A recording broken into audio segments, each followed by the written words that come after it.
আবহাওয়া দপ্তর কি জানিয়েছে এক নজরে জেনে নেওয়া যাক।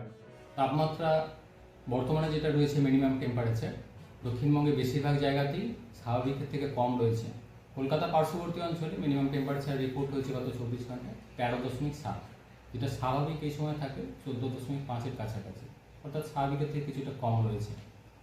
পশ্চিমের জেলাগুলো আরও কম রয়েছে, সর্বনিম্ন রয়েছে শ্রীনিকেতনে 8.5 ডিগ্রি। এছাড়া বাঁকুড়া রিপোর্ট হয়েছে 9 ডিগ্রির কাছাকাছি, পূর্ব পশ্চিম বর্ধমান, মুর্শিদাবাদ এই জেলাগুলো 10 ডিগ্রির কাছাকাছি রিপোর্ট হয়েছে মিনিমাম টেম্পারেচার গত 24 ঘন্টায়। তাপমাত্রা আরও কিছুটা কমার সম্ভাবনা রয়েছে আগামী দুদিনে। মিনিমাম টেম্পারেচারটা 1 থেকে 2 ডিগ্রির মতো দক্ষিণবঙ্গের জেলাগুলোর কোথাও কোথাও মিনিমাম টেম্পারেচার আর একটু কমবে। কলকাতা পার্শ্ববর্তী অঞ্চলের জন্য আগামী 24 ঘন্টায় সর্বনিম্ন তাপমাত্রা 12 ডিগ্রির কাছাকাছি থাকার সম্ভাবনা রয়েছে এবং পরবর্তী 4-5 দিন প্রথমত 13 ডিগ্রির কাছাকাছি মিনিমাম টেম্পারেচার কলকাতা পার্শ্ববর্তী অঞ্চলে থাকার সম্ভাবনা। পশ্চিমের জেলাগুলোয় কলকাতা থেকে স্বাভাবিকভাবেই আরও 3 থেকে 4 ডিগ্রি টেম্পারেচার কম থাকার সম্ভাবনা মিনিমাম টেম্পারেচার। পশ্চিমের জেলাগুলোয় বিভিন্ন জায়গাতেই মিনিমাম টেম্পারেচার